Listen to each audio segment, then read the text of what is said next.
오늘도 주님의 전에 올라오신 여러분을 주님의 이름으로 환영하고 축복을 드립니다. 어느 성도님과 이야기를 나누는데 예수를 믿는다는 것이 참 쉽지 않다. 예수님을 잘 믿고 싶은데 하나님의 말씀대로 살기가 왜 이렇게 힘든지 모르겠다 라고 토로하는 것을 보았습니다. 하나님을 사랑하고 이웃을 사랑하라, 이 말씀 앞에 사랑하는 삶을 좀 살고 싶은데 그게 잘 안 되기 때문에 마음이 몹시 힘들고 어렵습니다. 항상 기뻐하고 쉬지 말고 기도하고 범사에 감사하라 라는 말씀을 하시는데 어떻게 하면 이런 삶을 살 수 있을까?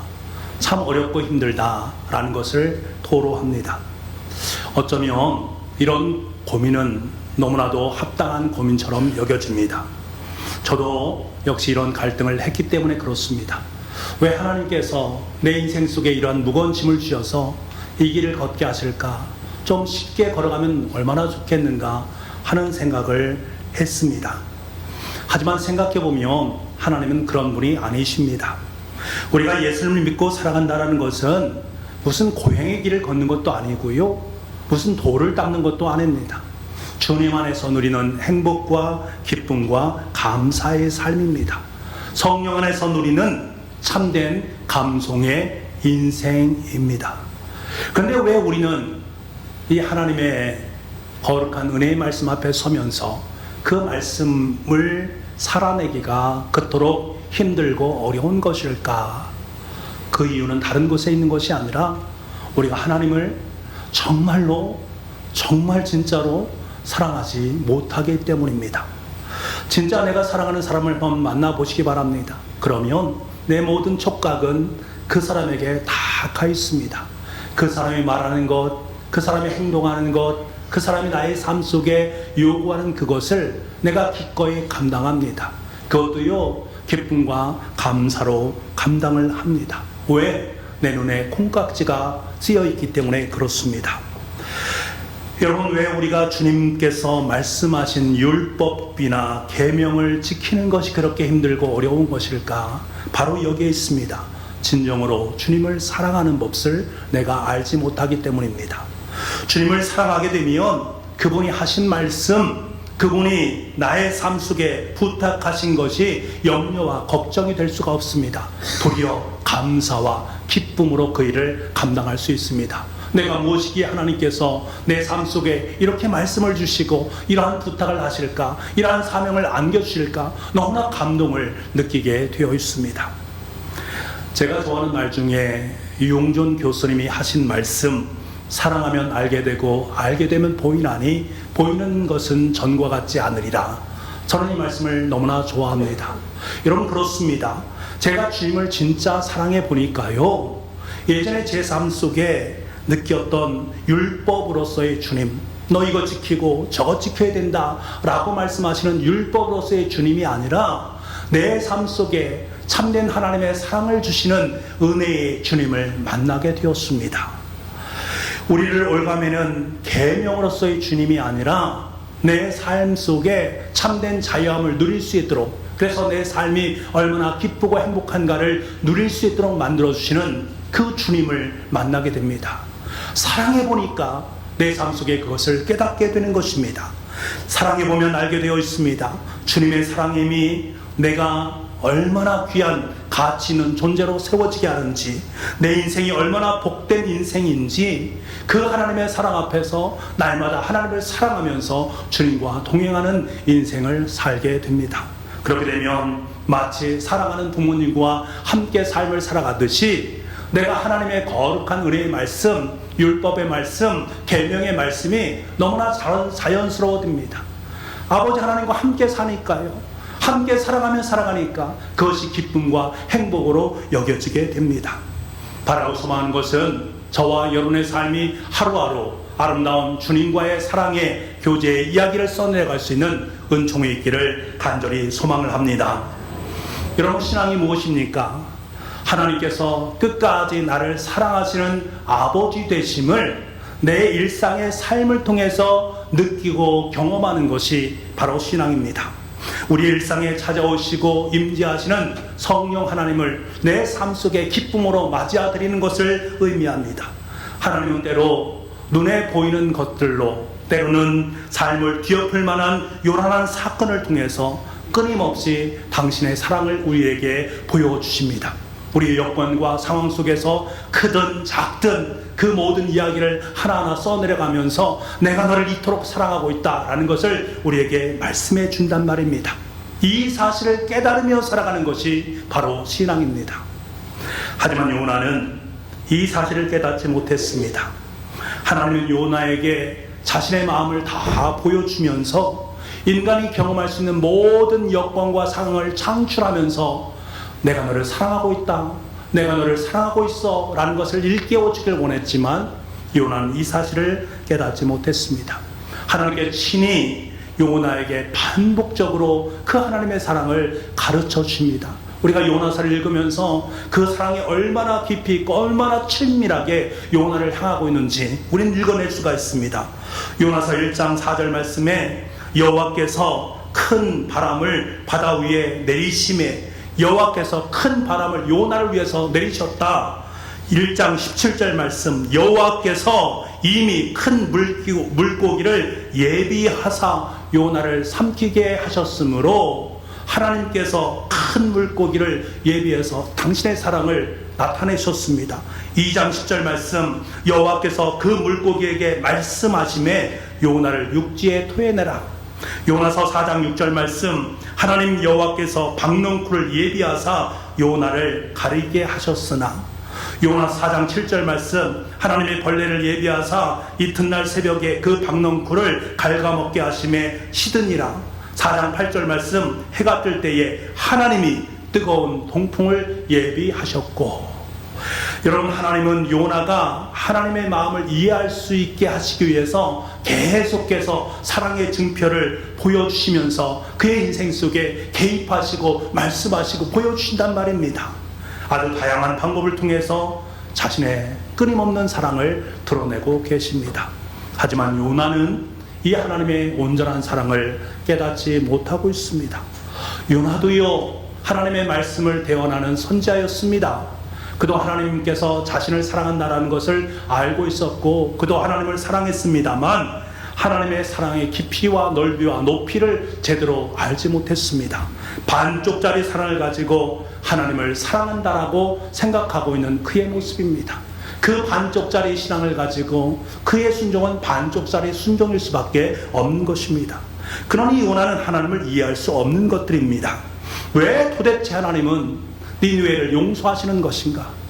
왜 그렇게 원수 같은 니느웨를 용서하셔야만 했는가?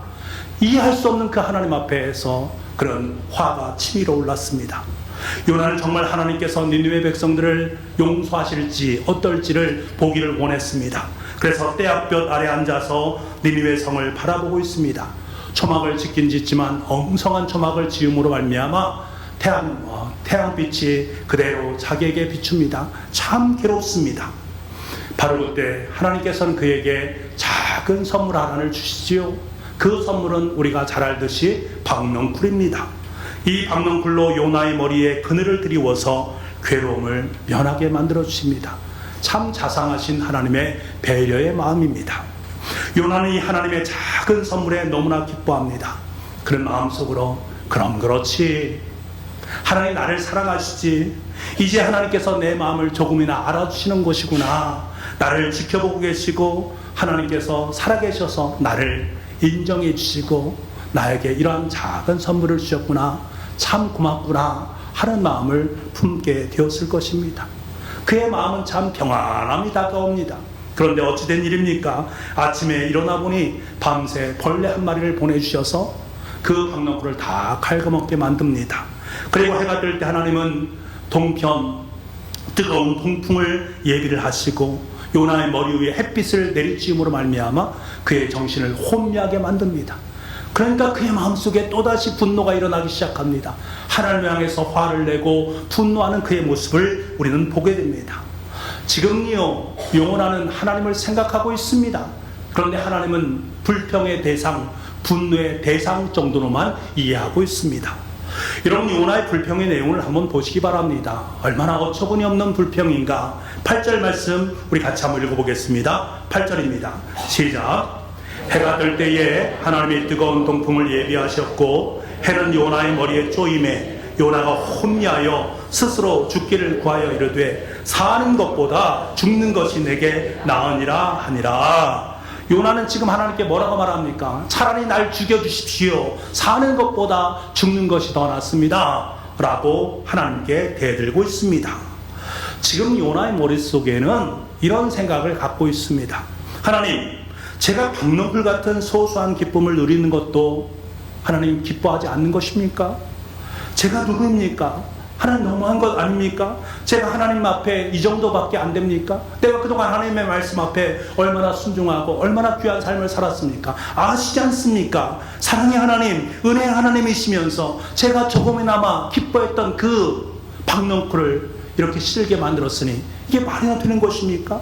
차라리 저를 죽여주십시오. 죽는 것이 차라리 낫겠습니다. 그의 마음속에 이러한 마음이 있다라는 거예요. 이러한 요나를 향해서 하나님께서는 조용하게 부르십니다. 요나야, 내가 이 박넝쿨로 말미암아 나에게 화내는 것이 옳으냐? 내가 이 박넝쿨로 인해서 나에게 화를 내는 것이 옳으냐라고 묻습니다. 저는 이 주님의 물음 앞에 큰 찔림을 받았습니다. 지금 하나님은 요나를 질책하시는 것이 아닙니다. 요나에게 부드럽게 따뜻하게 타이르시면서 말씀하시는 것입니다. 제가 이 말씀에, 이 물음에, 주님의 물음에 찔림을 받은 것은 제 마음속에 있었던 요나의 그 모습을 하나님 앞에 들켰기 때문입니다. 주님, 사실 저는 요나의 마음처럼 제 마음속에 그런 마음이 있었거든요. 주님, 제가 얼마나 하나님의 일을 열심히 하는지 아십니까?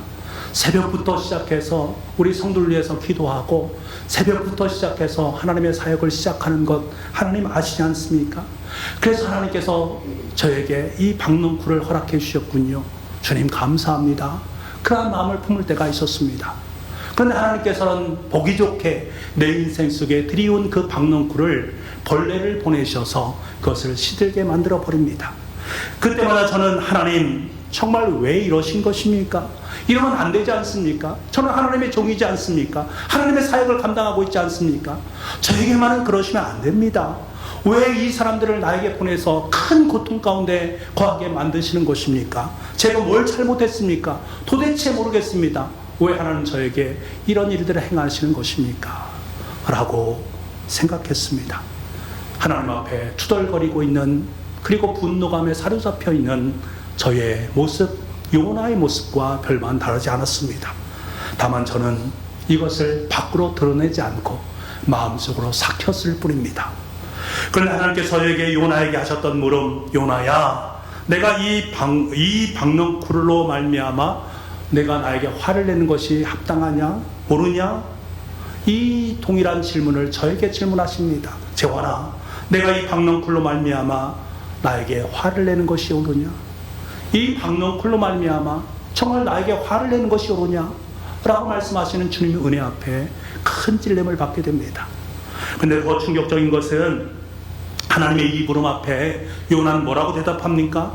내가 성내어 죽기까지 할지라도 옳으니이다. 이 말을 세번역 성경으로 보게 되면 옳다뿐이겠습니까? 저는 화가 나서 죽겠습니다. 옳다뿐이겠습니까? 지금 화가 나서 죽겠습니다. 지금 하나님 앞에 대들면서 하는 말입니다. 이 박넝쿨 하나 때문에 분노하면서 화를 토로하고 있는 요나의 모습입니다. 이런 요나의 모습은 지금까지 하나님께서 그토록 그를 위해서 함께 하셨고 그에게 사랑을 계속적으로 이야기하면서 사명을 주신 것 아니겠습니까? 이 모든 것 앞에 반역하는 반역행위와도 같은 것입니다. 요나가 도대체 왜 이러는 것입니까? 그는요, 지금 영적 침체 가운데 있습니다. 영적 침체 가운데 영적인 분노를 바라고 있습니다. 하나님의 사랑은 온데간데 없이 사라졌습니다. 여러분, 믿음의 사람들에게 있어서 가장 어려운 것이 무엇인지 아십니까?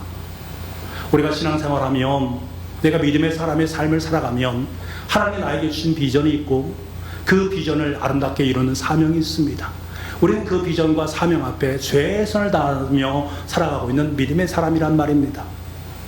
그런데 그 믿음의 사람이 나를 좀 이해해주면 참 좋을 텐데 이해를 하지 못하는 사람들을 만날 때마다 마음이 속상합니다. 때로는 나와 함께한 교우들도 이해를 하지 못합니다. 때로는 내 가족도 내 친구들도 나를 잘 이해하지 못합니다. 그래도 참을 수 있습니다. 그래, 인간이니까 이해하지 못할 경우도 있지. 그런데 하나님은 나를 알고 계셔. 하나님께서는 나의 모든 행동을, 내 마음을 알고 계셔. 그 하나가 나의 삶 속에 큰 의와 소망이란 말입니다.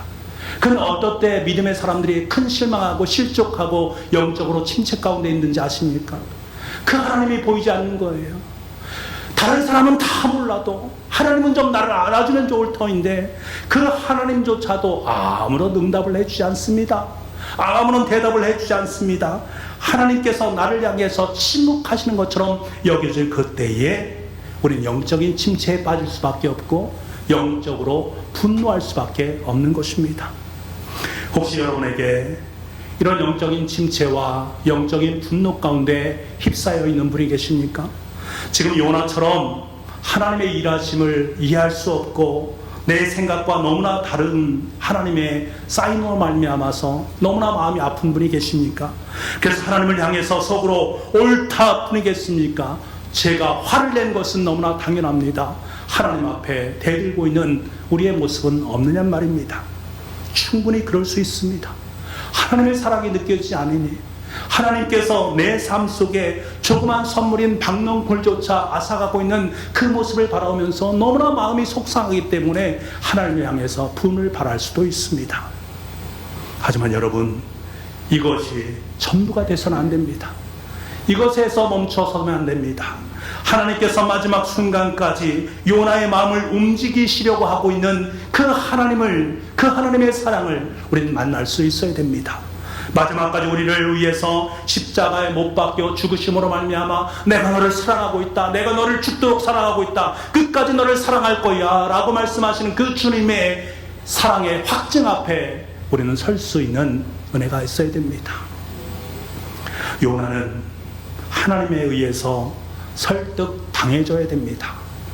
하나님은 요나를 설득합니다. 그리고 저와 여러분을 설득하십니다. 우리 10절 말씀을 보겠습니다. 10절입니다. 같이 한번 읽겠습니다. 시작.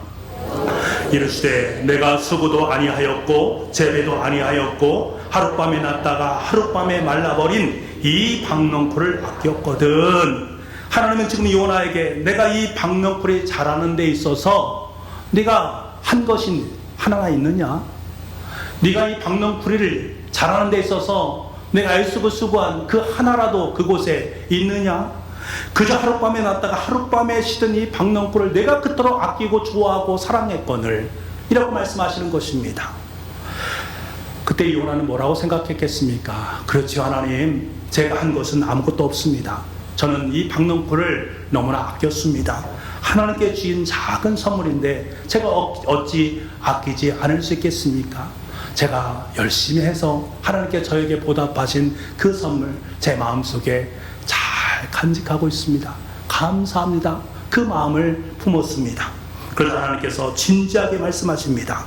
하물며 이 큰 성읍 니느웨에는 좌우를 분별하지 못한 자가 12만여 명이요 가축도 많이 있나니 내가 어찌 아끼지 아니하겠느냐.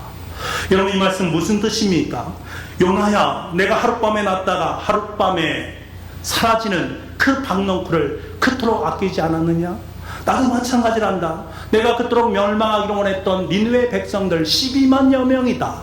그들을 어찌 내가 버릴 수 있겠느냐? 어찌 이 사람들을 박넝쿨과 비교할 수 있겠느냐? 나는 내가 박넝쿨을 아끼는 것처럼 나도 이 사람들을 아끼고 있단다. 그리고 이 사람들에게도 생명이 필요하고 구원이 필요하기 때문에 나는 그들을 구원하기를 원한단다. 이것이 내 마음이야. 요나야, 네가 그 마음을 좀 알아주면 어떻겠니? 지금 주님은 그렇게 말씀하십니다. 지금 주님은 요나에게 요청하고 있습니다. 요나야, 이것이 내 마음인데 한번 생각해봐라. 내 마음이 옳으냐? 네 마음이 옳으냐? 여러분, 요나의 생각이 옳습니까? 하나님의 생각이 옳습니까? 하나님께서는 니느웨를 구원하신 일이 옳다라고 말씀하십니다. 니느웨를 구원해서 생명회로 이끄는 것이 옳은 일입니다. 좌우를 분별하지 못하는 사람들이 12만여 명이나 있다고 하셨습니다. 우리는 여기서 하나님께서 니느웨 백성들을 향해서 좌우를 분별하지 못한 자라고 말하는 이 말의 의미를 해석을 잘해야 됩니다.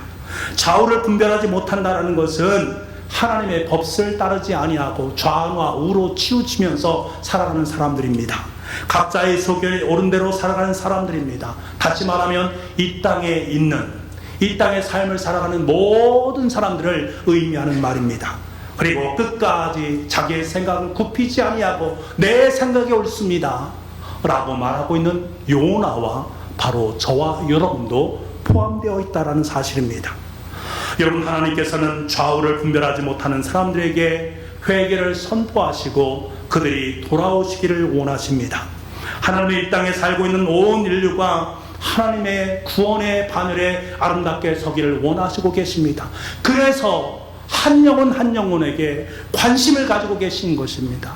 한 영혼 한 영혼에게 하나님의 거룩한 은혜를 부어주시고 사랑을 부어주시고 그를 끝까지 사랑하셔서 구원하기를 원하신단 말입니다. 우리는 이러한 아버지 하나님의 마음을 알아야 됩니다. 이것이 하나님의 뜻입니다. 그리고 우리는 그 뜻을 알고 그 마음을 알기에 그 뜻에 순종하는 삶을 살아가야 됩니다. 예수님께서 우리에게 당부하신 것이 무엇입니까? 먼저 하나님 나라와 하나님의 의를 구하라 라고 말씀하십니다. 왜? 이것이 바로 하나님의 마음이기 때문입니다. 사랑하는 여러분, 요나의 인생을 기획하시고 연출해 가시는 분은 바로 감독 되시는 하나님이십니다. 요나는 하나님의 드라마에 참여해서 자신에게 맡겨진 배역을 감당하고 있습니다. 중요한 것은 배우는 감독이 하라 하면 해야 되고요, 하지 말라 하면 하지 않으면 됩니다. 우리는 각자에게 맡겨진 하나님의 배역을 잘 감당하면 됩니다. 감독의 주권에, 감독의 지시에 잘 따르면서 나에게 배당된 연기를 최선을 다해서 충성스럽게 감당하면 됩니다. 그때 우리는 멋진 연기자로 탈바꿈하는 것들입니다. 하지만 요나는 하나님의 드라마에 연기자로 부름을 받았음에도 불구하고 마치 자신이 감독인 양 행세하고 있습니다. 하지만 요나만 그런 것입니까? 아니라는 거예요. 우리도 마찬가지의 모습입니다. 하나님의 생각과 하나님의 마음, 하나님의 관심, 이것은 중요한 것이 아니라 지금 내가 가지고 있는 관심, 내가 가지고 있는 사랑거리, 내가 가지고 있는 박명풀이 중요한 것입니다. 그것에 초점을 맞추면서 내 인생은 내가 써내려가 하는 감독자의 입장에서 하나님을 바라보고 있는 우리의 모습입니다. 분명히 기억하시기 바랍니다. 우리 인생의 감독자는 하나님이십니다. 다시 한번 말씀드립니다. 저와 여러분의 인생의 감독자는 하나님이십니다. 우리는 감독자이신 주님의 마음에 쏙 드는 연기를 내서 하나님께 영광을 올려드려야 됩니다. 사랑하는 여러분, 요나는 오늘 이스라엘을 살아가는 저와 여러분의 반면교사입니다. 요나는 하나님의 뜻을 거역하고 자기의 소견에 옳은 대로 행동했습니다. 하나님의 애틋한 사랑의 마음을 깨닫기를 끝까지 부인하면서 하나님의 사랑에 그는 손사래를 쳤습니다. 이러한 요나를 통해서 하나님께서는 과연 우리에게 무엇을 원하시는지는 우리 요나서를 통해서 우리에게 분명히 말씀해 주십니다. 하나님의 마음은 요나에게 있었고 그 하나님의 마음은 지금 우리에게 있습니다. 우리는 하나님의 마음으로 잉태되었고 지금도 그 하나님의 마음을 따라서 살아가고 있습니다. 앞으로도 그 하나님의 마음으로 우리는 살아가게 될 것입니다. 그러니 우리의 몸은 하나님의 마음을 품고 있는 존재입니다. 우리를 구원하시기 위해서 예수 그리스도를 이 땅에 보내주시고 그 예수님의 십자가에 못 박혀 돌아가시게 한 후에 3일 만에 다시금 부활하게 하신 그 예수님, 우리는 그 예수님을 믿음으로 고백하게 되면 우리에게 구원이 임하게 되어지고 하나님의 아름다운 자녀의 삶을 살게 되어집니다. 우리는 이것을 믿었습니다. 그래서 이미 우리는 하나님의 자녀가 되었습니다. 그러니까 나란 존재는 하나님의 자녀된 존재로 하나님의 마음을 품고 살아가는 존재임을 늘 기억을 해야 됩니다. 내 마음 속에는 하나님의 마음이 담겨져 있다. 나는 하나님의 마음을 품고 살아가는 존재다. 한시도 이 사실을 잊어서는 안 됩니다. 그리고 더 중요한 것은 이 하나님의 마음은 니느웨 백성들을 향하고 있다는 사실, 그리고 이 땅 속에 믿지 않는 많은 영혼들을 향하고 있다는 사실을 우리는 알아야 됩니다. 여전히 하나님을 알지 못하고 자신의 소견에 옳은 대로 살아가는 그들에게도 하나님의 이 사랑, 이 하나님의 귀한 사랑의 마음이 임할 수 있어야 됩니다. 이를 위해서 저와 여러분을 하나님은 요나로 부르신 것입니다. 우리는 지금 러브 153 전도잔치를 진행하고 있는 가운데 있습니다. 요나서의 말씀을 집중을 읽으면서 하나님께서 저에게 찬양 하나를 허락해 주셨고, 이 찬양을 묵상하면서 은혜를 많이 받았습니다. 금요 성령 기도회 때 우리 찬양팀과 함께 이 찬양을 부르면서 너무나 큰 감동을 받았습니다. 이 찬양의 가사는 이렇습니다. 아버지, 당신의 마음이 있는 곳에 나의 마음이 있기를 원합니다. 아버지, 당신의 눈물이 고인 곳에 내 눈물이 고이기를 원합니다. 아버지, 당신이 바라보는 영혼에게 나의 두 눈이 향하기를 원합니다. 아버지, 당신이 울고 있는 어두운 땅에 나의 두 발이 향하기를 원합니다. 여러분, 러브 153 전도잔치를 준비하는 우리의 마음속에 이 아름다운 고백이 함께 할 수 있기를 간절히 소망합니다. 아버지 하나님의 마음이 나의 마음이 되고, 아버지 하나님의 눈물이 나의 눈물이 되고, 아버지 하나님께서 바라보시는 그 영혼들을 향한 내 푸르뜬 두 눈을 갖게 도와주시고, 우르니 유숙하는 이 땅을 향해 내 두 발이 복음을 전하는 아름다운 발이 되기를 원합니다. 그리고 마지막 가사의 내용, 이 가사의 내용이 내 삶의 고백이요 내 삶의 실증이 될 수 있기를 간절히 소망합니다. 마지막 가사의 내용은 이렇습니다. 나의 마음이 아버지의 마음 알아, 내 모든 뜻 아버지의 뜻이 될 수 있기를, 나의 온몸이 아버지의 마음 알아, 내 모든 삶 당신의 삶이 되기를 바라기는 저와 여러분이 하나님의 마음을 알기를 원합니다. 그 마음이 나의 마음이 되기를 원합니다. 그 뜻이 나의 뜻이 될 수 있기를 원합니다. 더 나아가서 내 모든 삶이 하나님 아버지께서 원하는 가장 아름다운 삶이 될 수 있기를 원합니다. 하나님께서 저와 여러분에게 러브 153이라는 드라마의 원본을 주셨습니다. 그리고 이제 저와 여러분에게 각자의 배역을 주시면서 이제 우리에게 일어나 함께 가자, 그리고 외치라 라고 말씀을 하고 계십니다. 이제 우리는 감독되시는 아버지 하나님의 마음에 합하게 우리의 몸으로 일어나 가서 외치면 됩니다. 그리고 그 말씀에 순종하면서 하나님의 뜻을 아름답게 드러낼 수 있는 복된 역사가 저와 여러분의 삶 속에 있기를 간절히 소망합니다.